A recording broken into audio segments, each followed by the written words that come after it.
Welcome, and thanks for joining us for Celebrating Healthy Relationships.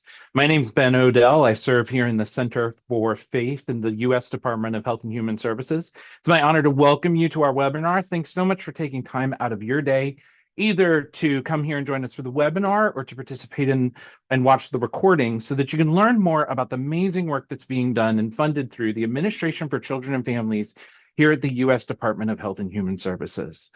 Today, you're going to hear from leaders from the administration, as well as organizations leading work out in local communities that are strengthening relationships in all of our communities across this country. And so we're so glad that you're joining us here.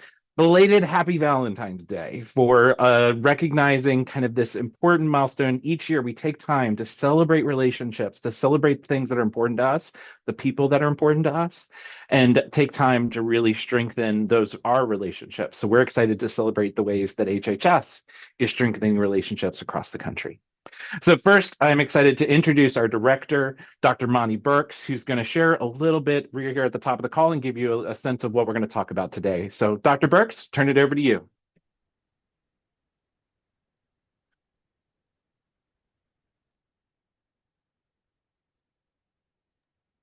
Dr. Burks, go ahead. It's an honor. I'm here. Good. It's an Yep, go ahead. honor to be with everyone today, and I am thankful for your attendance on this webinar. Again, thank you for joining us to celebrate the Healthy Relationships conversation. I'm Dr. Monty Burks, Director for the U.S. Department of Health and Human Services Center for Faith, and we are honored to have you with us as our new colleagues and friends. Today, we are lifting up the American family, marriage, and fathers with a discussion on healthy relationships, marriages, and responsible fatherhood.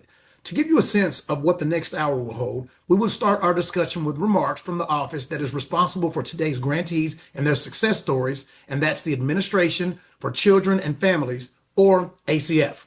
As grant programs housed with ACF, the Healthy Marriage and Responsible Fatherhood programs strengthen families, promotes responsible parenting, and improves family economic stability. In 38 states, grantees help interested adults and youth build stronger relationships, marriages, father-child engagement, and yes, families. In a few moments, you will hear from 4 successful grantees who have completed these federal government grants. You will hear their challenges and issues and processes with the grant application, as well as some best practices they feel have made their grant applications successful. Working with people in real time gives you a real opportunity to see how things work and even hear some of the funds and the not so funds, but also sometimes nuances make things great. The grantees will speak up today are not just faith-based groups, they're also groups who receive funding and who are partnering with local faith groups. Again, some groups are not necessarily faith-based, but they're faith adjacent. They use faith-based communities as infrastructures to make projects work. They will also talk about how they've used funding for the work in their community. The grants that are funded are under these 3 programs. The Forge. The Forge is a fatherhood program that stands for Family Opportunity, Resilience, Grit, and Engagement. The HEART program, where HEART stands for Helping Every Area of Relationship Thrive.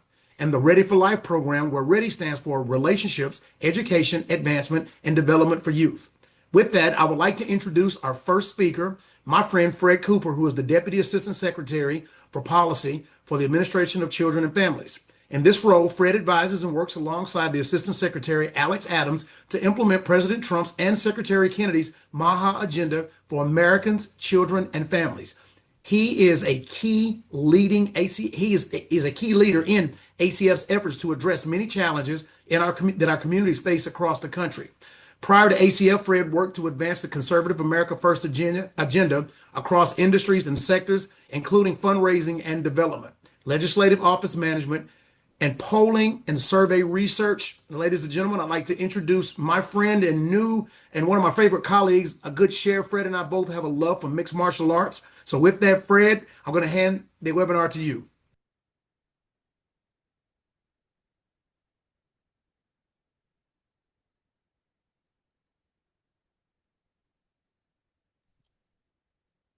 Fred, we're having a hard time with your audio. Can you try and switch over?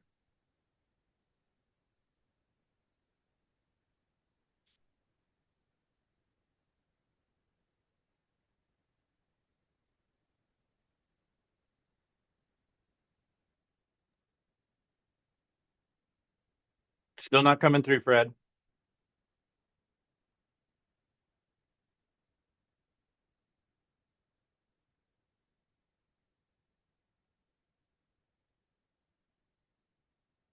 Fred, we're going to reach out to you and coordinate. And so I'm going to go ahead and go to our next presenter and then come back to you. Is that okay?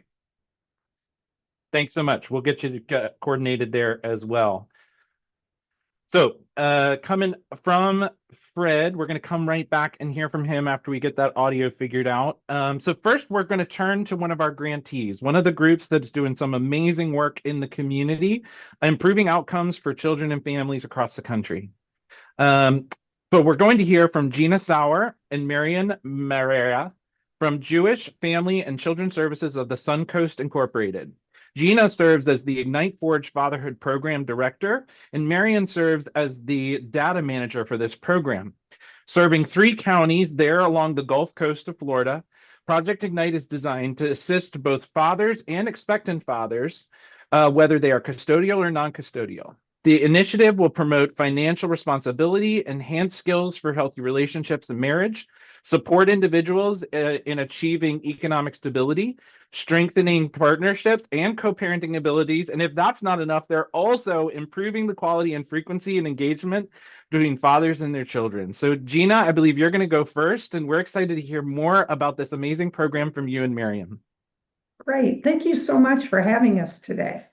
We really appreciate this opportunity to share more about our program. To start out with, we're a Jewish agency, but we proudly serve people of all faiths and backgrounds, and we do this based on Jewish values. So it's been an exciting collaboration with our community. Great. So today we're going to be talking about first the past grants that we just finished, one of which is REACH, the Healthy Marriage Frameworks Grant, and then the other one that we called Ignite at the time, which was the Fatherhood Grant. So before doing so, we want to share that we weren't just programs or just any other program in the community at the time. We were actually a research initiative with statistical findings, which required very strict metrics and measurable outcomes that we had to meet, some of which included enrollment targets, demographic tracking, just to validate the validity of our study and the outcomes we were measuring. Also, among those things, complying with the HMRF requirements. So with that, I'm just going to jump in right into REACH, which was, again, our Healthy Marriage Frameworks Grant.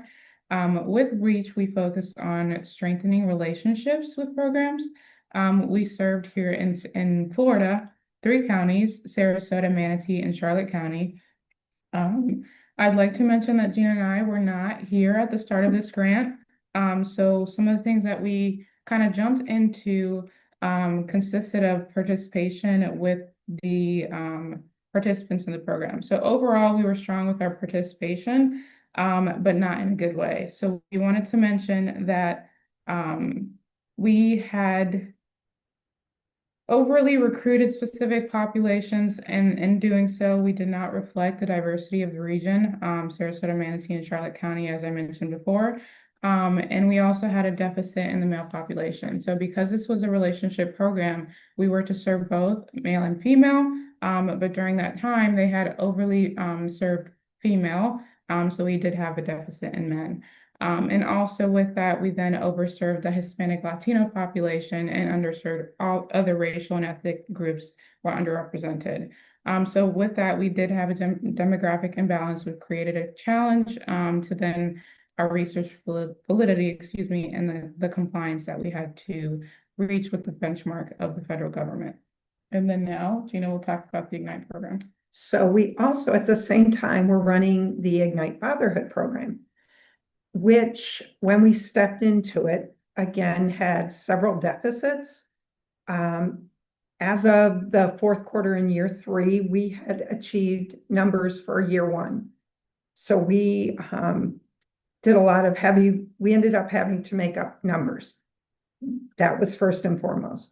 We only, when we looked at the demographic information, we observed white middle-aged men who were incarcerated or homeless.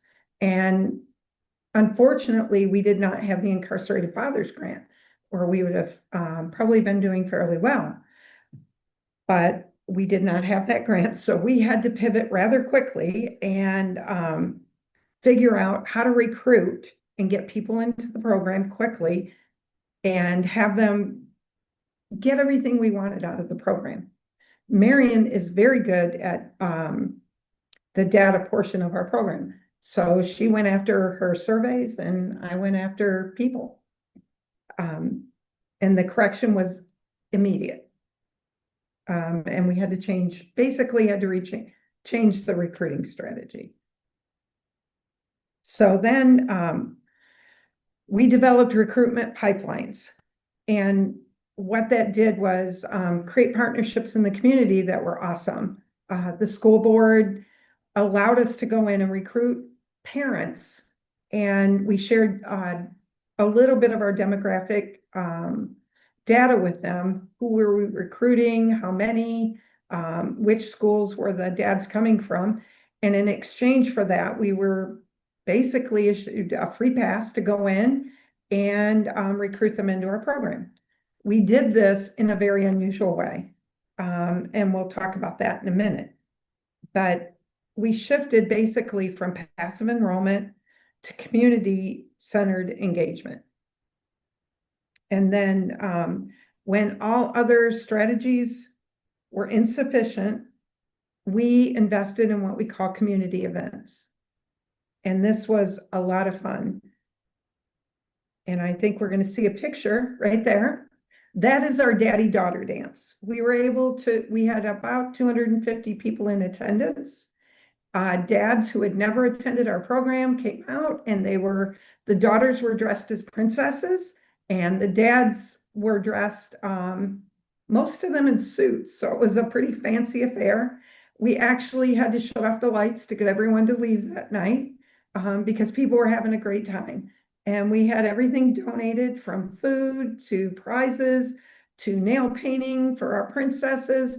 And then we had a wonderful event where we played musical chairs. And as dads lost, we recruited them into our program so their daughters could have a pair of fairy wings. And it was a lot of fun. We also then did this. We actually had a sneaker ball and a Minions event, and you can see our entire staff was engaged. Our CEO's in the middle with the navy sweater. The rest of us were dressed as Minions for the event. And it's a great way to get families engaged, out having fun, and show our fathers and our parents that there's a whole lot to do with your child in the community, and we can provide those events. So we learned, I think the key was that we need to be fishing in larger ponds to get our dads to know that we're out here. We've now been branded in our community, so that's beautiful. We expanded our church partnerships to 27 within Sarasota County and 19 within Manatee County, which is really exciting because the different groups in those churches have invited us in to facilitate programming. And so final results were, for our Ignite Fatherhood program, we recruited for the final year 101% of our projected numbers. And for the Reach Relationship program, 130% of our projected numbers were recruited and enrolled. So it's exciting. Yeah, and just to backtrack a little, because the recruitment was unstable during the time, and did create a problem for the data department specifically with survey collection. So that was a big challenge. We had to gather these surveys that were mandated by HMRF, in which they use as feedback to measure the impact of our program in our community. So with that, my predecessor fell significantly behind with survey collection. So we had to go out in the community. Everybody was trained on how to distribute surveys and how to collect them. And participants were so gracious and cooperative with all that, despite the surveys being lengthy and about 5 to 6 per person. So we were very grateful for that during that time. Fast forward, after we concluded with those numbers, 101 and 130%, as Gina mentioned, we then began the reapplication process. So at the time, ACF did release 3 grants, and the window to apply was 2 weeks. So during that time, JSCS did decide to apply for all 3 grants, despite the short 2-week window. So it was very chaotic for us during that time because we were wrapping up the Ignite grant that we just mentioned, the REACH grant that we just mentioned. We had no time to prep beforehand. And then also part of the requirement for the applications was to renew your partnerships. So us, along with the staff, were out in the community contacting partners, renewing, rewriting MOUs and things like that to get those finalized before submitting the grants. Ultimately, fast forward, were awarded the Forge Fatherhood grant, which is what we currently have. We were awarded the full amount, which is 1.25 million each year. And right now, we're currently in the process of hiring and training staff. Because of the government shutdown during the time, a lot of staff transitioned to other opportunities. So we are now rehiring and rebuilding our team for that matter. So yeah.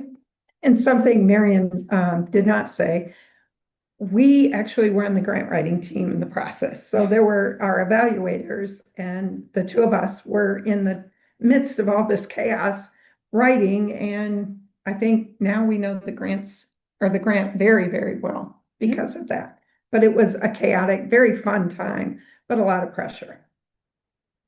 So, all right. Well, so fast forward, we're rebuilding our team. We're excited. We've got a lot of upcoming things to do, but we're looking forward to serving dads. I think that's the biggest thing, right? So thank you so much. Thank you. Yeah, Monty's giving you a round of applause. We're so excited to hear about this. Grant opportunities are not just roadmaps. Like sometimes you have to build it and you have to put these pieces together, and sometimes you have to pull staff in other places. But then you have these partnerships with faith and community-based groups around the community that are helping you strengthen this work. You've got outreach that you're doing to partners to help them understand some of the things the government's requiring. All these different pieces are great ways in which you guys are helping us see how all this works together. And not only that, but growing out of your Jewish tradition and background that is important to the organization and to you all, and that faith perspective that's valued and appreciated for the way in which you're contributing and serving those in your community, around the community, all different backgrounds and perspectives. So thanks for that work. Thanks for the amazing ways you all are piecing these things together and putting things together and having success, really being able to show the outcomes and the people served. So I agree. Congratulations. It's amazing. We're going to celebrate that work and celebrate the good work you're going to continue to do through this grant opportunity. So we're excited for that. So thank you for you both and the words you shared. We're going to come back to Fred Cooper from the Administration for Children and Families and see if that audio works. Fred, let's try it out. All right, Ben, can you hear me now? Yeah, loud and clear. All right. Go ahead. All right. My apologies for that, everyone. Thank you, Ben, and thank you for that introduction, Dr. Burks. Unlike him, I don't have a black belt or the oratorical skills he has, but I am a father of 3 and a man of faith who believes passionately that the family is God's original institution and the bedrock upon which any successful society, however you want to measure that, is dependent. And so I just want to thank all of our grantees that are on the call today, especially those that we're highlighting today. I loved hearing about the daddy-daughter dance. I just actually took my daughter, my twin daughters, so I've got another one to take next month, but on our first daddy-daughter dance just 2 weeks ago, and it was just an absolutely amazing experience, just memories to last a lifetime. And so that is such an awesome thing that you all are doing down there in Florida.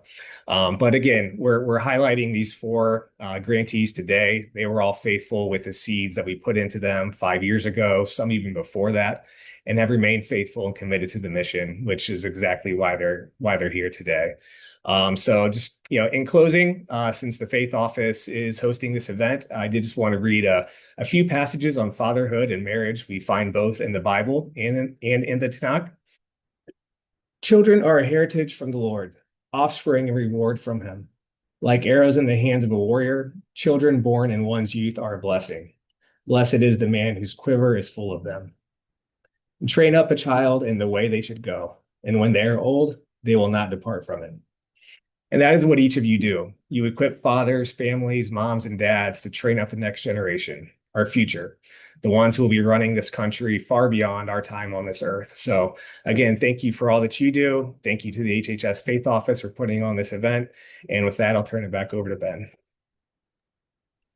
Brett, thanks so much. Yeah, man, you're quoting from a pretty good source, right? So, I mean, I don't know how we top that, but we're going to keep talking about this amazing work going on from around the country, reflecting more opportunities for daddy-daughter dances, reflecting more opportunities for healthy relationships, families, strengthening those bonds, and making sure that we're supporting and strengthening all of our families, our children, fathers, mothers, coming from different backgrounds and experiences. So we're going to shift gears now from Florida on the East Coast and go all the way over to the West Coast and hear from Marietta Fayea Tagaloa.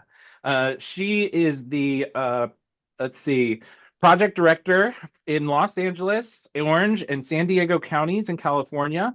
Their program is called Well-Planned Relationships, or Powerful, or WRAP. It's a 5-year initiative designed to empower youth and young adults ages 14 to 24 in Southern California with skills and knowledge to build and sustain healthy relationships. So this is going to be a story. It's not always about a group that's getting faith-based grants. Sometimes about organizations working with faith and community-based partners to strengthen the project that they're doing. And so we're excited to hear from the Office of Samoan Affairs in California to talk about the ways they're doing this program and doing it in partnership with so many of the communities that are represented on this call today. So Marietta, we're excited to hear from you. Thank you. Good morning, good afternoon, talofa, everyone. Thank you for the opportunity to share with you today. It's an honor to be in community with leaders who are doing meaningful work every day. So I think two things that we were asked to talk about today is, one is the grant application process, and then also second is how we use the funds, or how we propose to use the funds. But before I go into that, maybe perhaps another question to ask is, why does this matter? You know, and I think it matters because grants expand our impact. Funding any grants or any sort of funding supports mission-driven work.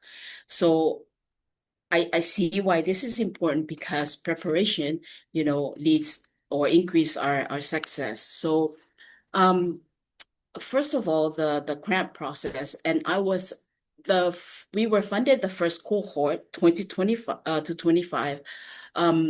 First 5 years, I was not involved in that, in writing that grant. However, I was involved in the second round, so we got refunded for the next 5 years. So I was involved in that as Gina and Marianne said, only 2 weeks to get the turnaround, but it was fun. But prior to that, I had some training through Dibble Institute about the process and how to prepare. So I'll go over some and what I've experienced and learned. So the first of all is the grant announcement, right? It's often called the NOFO, which is the Notice of Funding Opportunity. So once you get that, it's very important that you read it thoroughly, and then you ask yourself questions like, is my organization eligible for this? Does this align with our mission? Do we have the capacity to carry this out? So after that, then you make a decision. The first decision then you make is, do we apply? And we all know not every grant is meant for you. It's just a matter of going through it and then figure it out if it's something that we're capable to do. And then if the answer is yes, then we move forward. So the other decision then comes is, who will write it? Are we going to hire a grant writer, or is it us? Are we doing it ourselves? So for our organization is a DIY, which we do it ourselves. And then the other thing you need to do when that comes is you assemble a team. And this was echoed from Gina and Marian too. So it's very important to assemble a team and assign clear roles and responsibilities for each one, and then also the timeline. So part of some of the people that we have on our team that we see it's important is someone that's technical, that can get the data evaluation reporting, and another one is someone in the program field. As I said, I was involved in the first cohort as a program coordinator, so I was basically in the field and focus on implementing the program and all that. So now I was brought into this time around in the grant writing process because of of the impact or input from and feedback from the field and the implementation. The other person is a fiscal. We all know we need a fiscal team, and then the other one is very important, the review team, a team that will look at the review the grant, your proposal that's outside from this group of people that's writing the grants. Another thing very important is follow the blueprints, and that is the NOFO. The NOFO is the blueprint for the grant. So things like pay attention to the page limits. If it says 50, it better be 50, not 51 or 50 and a half. The margins are also, is it double space, 1 inch. You have to follow a spacing, section headings, and the required forms. So it's very important to pay attention in those, because through the training with Dipple, they were said there were some that a half a page more, they didn't even consider that. So the other important thing is make it easier for the reviewer. Whoever is reviewing the grant, make it easy for them to follow the proposal. Another important is that we learn, is use the language of the grants. Whatever NOFO is mirror that language. For example, if it said expand access behavioral health services, we will expand access to behavioral health services by doing A, B, and C. The next one is understand the scoring rubric. This is like school grading. If my grade is 70% of test, then I better focus on that. I'll do good on exam. So it's the same thing as if it's asking for 25 pages, or this is more important, the summary, or what, you focus on that. Every point counts though. So and the other next thing is using the right tools, right? Use available tools. As I said, there were training that talk about, how to write grants or some tips or whatever. There's a lot of resources out there. Planning templates, checklists, the timeline. And then, of course, yes, AI, right? But AI should assist, not replace your expertise. So it helps. So there are a lot of tools out there. So, to look into that. And then most important also is submission strategy, right? Submit early, not a second late. Never exceed page limits. Submit. There's sometimes NOFO will say you can submit,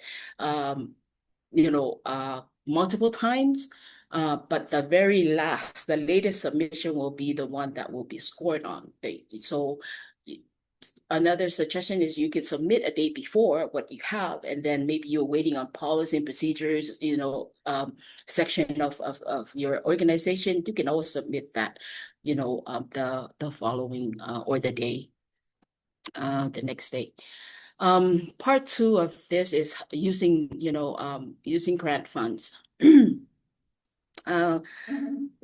Just whatever you propose, once you get the grants, congratulations. Now the work begins. You follow the approved plan. Whatever you propose, your funding, your approved budget, follow that. And one of the things we also look into from the first cohort going into the second one is the importance of outreach, getting, out there, talking about the program into the community, partners, and it's the importance of outreach and marketing or talking about. So you should also put some funding there. So we learned that from the first time, and we put some funding there to help with the outreach of the promo items to help when you go and outreach in the community. The other area we look and we continue and this time improve is incentives for participants. Once they complete something, a milestone, we provide incentives. And then also the other thing is when you partner up us, when you use the facilities of a partner, like for example, a church in the community to do your workshop or an outreach, or a lot of them offer for free, but some of, like when we do a workshop there, we can offer like a space use fund, or that it's just something to help our partners, for some electricity or whatever we use when we do our workshop there. So kind of like help them as well. So it's a partnership. One of the things we focus, like I see the father daughter dances, so cute. We do like a culmination. We do semi-culmination half of the year, or at the end of the year, we do like a celebration of the program and have our participant talk about, or our partners talk about the program and share the story. So let's see what else. So very important to track your everything, documents for spending and all that. I'm sure everyone know in regards to. So I just want to share some for the first cohort, like Gina and Mary were talking about, like some of the challenges. So right into starting, and then we were hit by COVID, and our community was heavily impacted by COVID, and most of our partners in the beginning were churches, and they were so we kind of have a challenge in the beginning, first year, and to get our numbers because of that, where we have a lot of funerals, so it kind of hold a lot of our workshops delayed and all that, but somehow we have to rethink, and then we do something different, and then we were able to successfully met our numbers at the end of the program of the first cohort. So I guess in closing, I just want to, just again, reiterate what I was going through, read carefully build the team, follow the blueprints, and respect the deadlines, and then align with the rubric, the scoring rubric. Faith and community organization are deeply trusted in communities and in institutions. So funders are looking for parents like you. So I encourage a lot of our faith communities organization to apply or continue looking for funds so we can impact our work in our community. Thank you. Maretta, thank you so much for that, for this kind of overview, like some great tips. When follow the rules that the grant outlines, keep to those page limits. That's really critical. If it asks for those things, that one of the things I love to tell people, if it asks for it, you've got to provide it. But if it doesn't ask for it, it's an opportunity for you to express that creativity, to connect it to what's going on in the community, and making sure that you're kind of thinking through some of those strategies. And then we so appreciate you being an example of working with congregations, working with leaders in the community to help get the word out, to connect to those families in need and get those resources together so that more people can hear about, know about, and have healthy relationships. Connect up some of those resources. And more people participating in celebratory events, like where you bring all those people together to really celebrate and to strengthen and to honor the work that they've done in their relationships. So thank you so much for this amazing work. Thanks for all the great writing tips that you've given us today. And thanks for the work you're doing in the community. We really appreciate it. Yeah, thank you. So next we have the opportunity to come a little bit closer over to maybe come over to Vegas and to hear from the International Church of Las Vegas Incorporated. Today presenting, we have Lonnie Walker, who's the project director of DAD Inc., and Jesús Acosta, who is the director of community impact with DAD Inc. The International Church of Las Vegas, or ICLV, Forge project is strengthening families in Clark County, Nevada by equipping fathers with tools and support needed to promote responsible parenting, sustain healthy marriage, and foster economic stability. So, Lonnie, I think we're going to hear from you first, and then Jesus will continue to share the work that you all are doing and the success that you're having. So, Lonnie, over to you. Thank you. However, Jesse's going to go. Jesus is going to go first, and I'll Good follow. pivot. Sounds good. Jesus, go ahead. Well, good morning, everybody, and thank you, Ben, so much for that introduction. And I just want to thank everybody for this opportunity to share. I'm going to speak a little bit about the grant application with Forge and kind of just share with you how we prepared for that and what we learned in the last 5 years. Now, when we approached the Forge opportunity initiative, we didn't see it simply as a funding request, but we largely saw it as an opportunity to kind of strengthen and formalize what I would call an ecosystem that was growing in our community. At the core of our application was this one idea that I'd want to share. And that is that we weren't building a standalone program, but we were building a fatherhood support network. And that required 4 commitments that I'd like to share with you this morning. The first of those 4 is the strategic relationships with faith and community partners.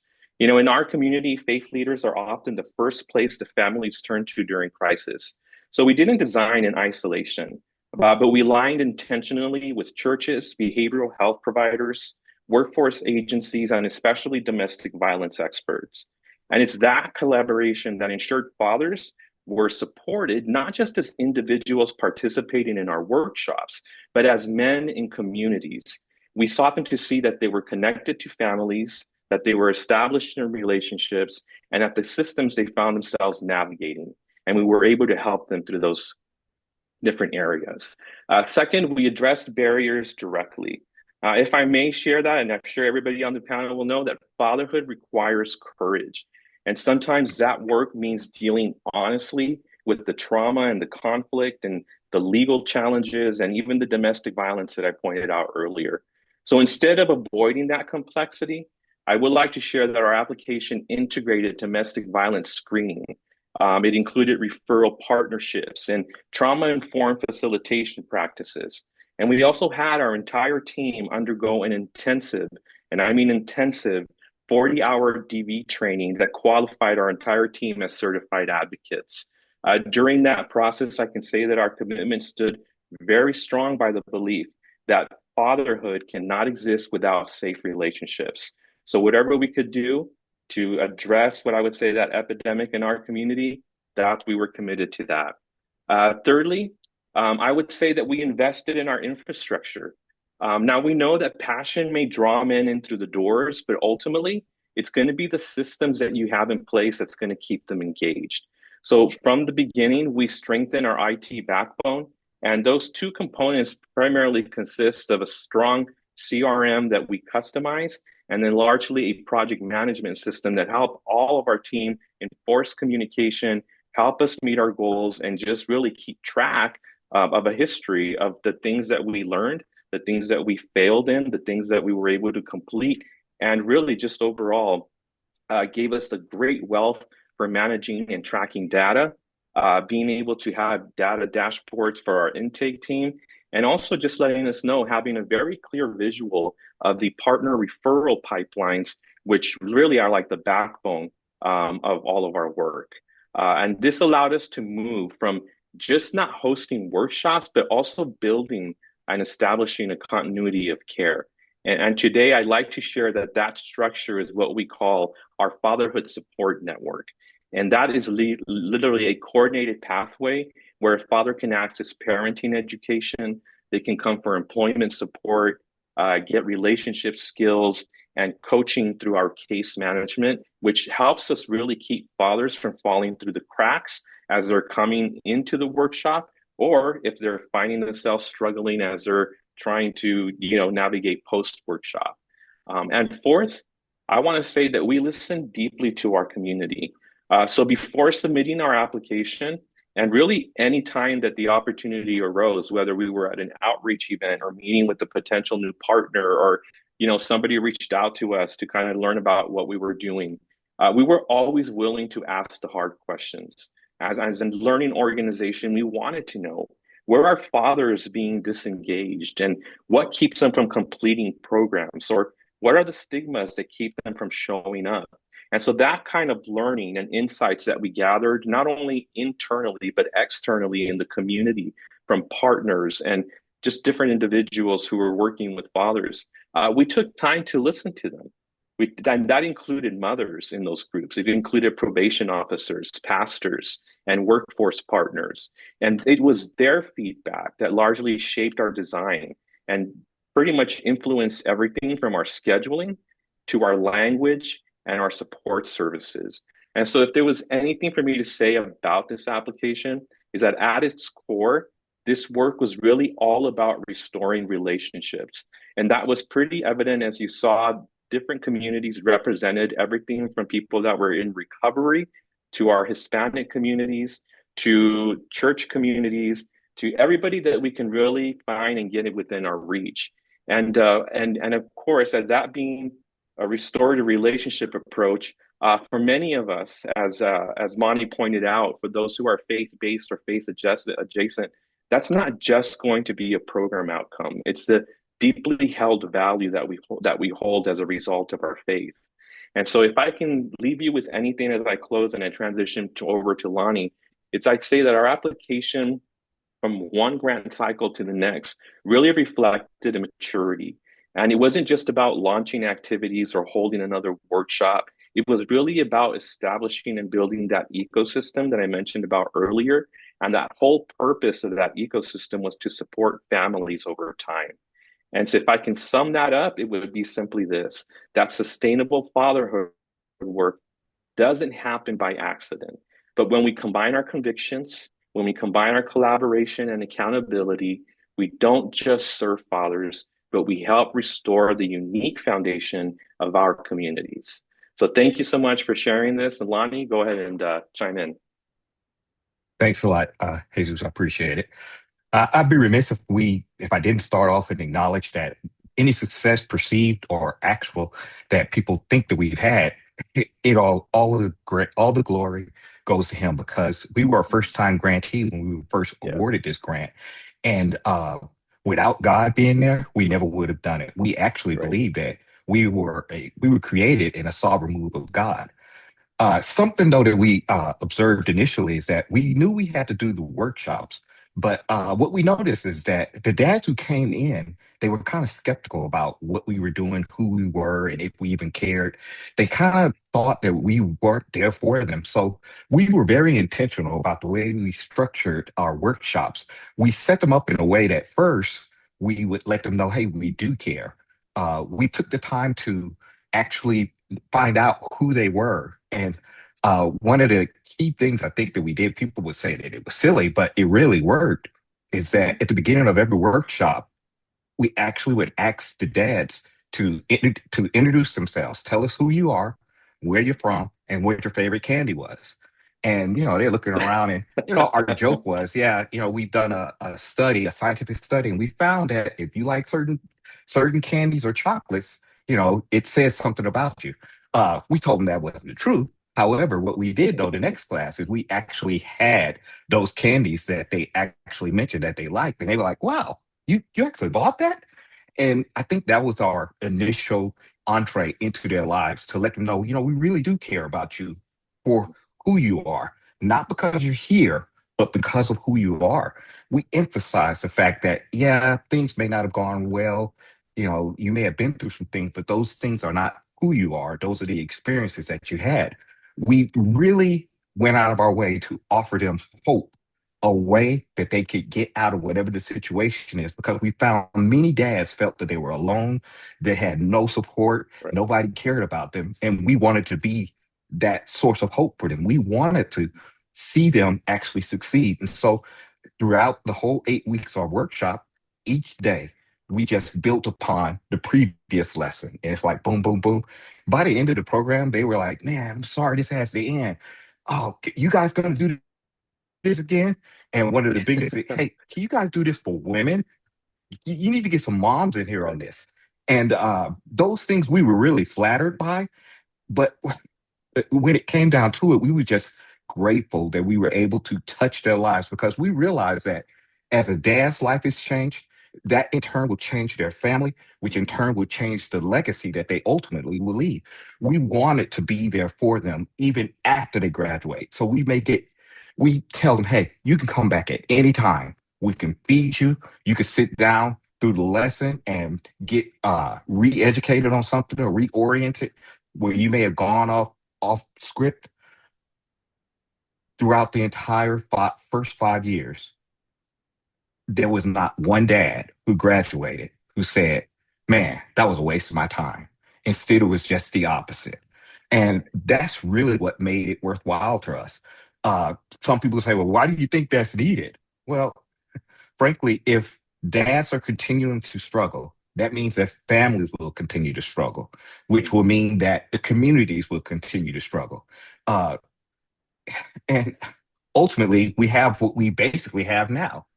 What we saw and realized is that these dads, if they're in their right place, if they're supporting their families, that ultimately, not just the community, but our city, our state, and ultimately the United States would go in the same direction as our families go.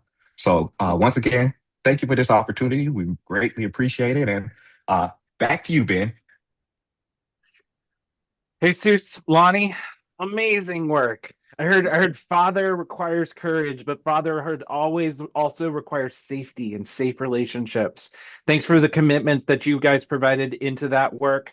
But also, I want to let you know that my favorite candy is Reese's Pieces, just as a reference point. I don't know if anyone needs to know that information, but yeah, We'll note it. big fan, big I think fan. that's related to the aliens, just so you know. Oh, that's Yeah. true. That's a good point. That's a good point. Hey, thank you for this work. Thank you for some of the notes and the ways in which your faith motivates your grant application, right? Motivates you filling out all those forms so that you can build into the lives of these individuals that you're serving in the community. So thanks for sharing some of those powerful stories and examples. And thank you for the work you're doing in your local community there. We really appreciate it. Thank you. So next, we're going to jump from Las Vegas over to Salina, Kansas. We're going to hear from St. Francis Community and Residential Services, Inc. Mr. Todd Hadnot serves as the director of the Fatherhood Heart Program. They're serving in Kansas, Nebraska, Oklahoma, Arkansas, and Texas. This program is a transformative initiative designed to strengthen families by promoting healthy marriages, relationships, parenting skills, while also addressing economic stability. So, Todd, we're excited to turn it over to you and hear more about the work you all are doing in those multiple state locations. Thank you. It is my pleasure to be here today to share with you the work that we continue to do with fatherhood, specifically our work with fathers, individuals, and couples. I would like to share briefly with you St. Francis Ministries' journey as we are celebrating 80 years of services this year. The Reverend Robert Mize, an Episcopal priest, founded St. Francis Boys Home more than 7 decades ago in Ellsworth, Kansas. Father Bob had seen too many troubled youth disappear forever in the juvenile justice system, and he wanted to help them reclaim their lives and their futures. He offered hope. Over the years, the scope of our ministry has grown, encompassing adoption, behavioral health, family-centered treatment, the heart program, foster care, independent living, in-home prevention, and residential programs. We provide services, as mentioned, in Arkansas, Indiana, Kansas, Mississippi, Nebraska, Oklahoma, and Texas. From its humble beginnings, with just 12 boys, St. Francis has expanded immensely And today, we serve thousands of children and youth and are committed to creating brighter futures has never wavered. And we continue to do the vital work started by Father Bob, ensuring that every child, family, and youth find the path to a more hopeful future.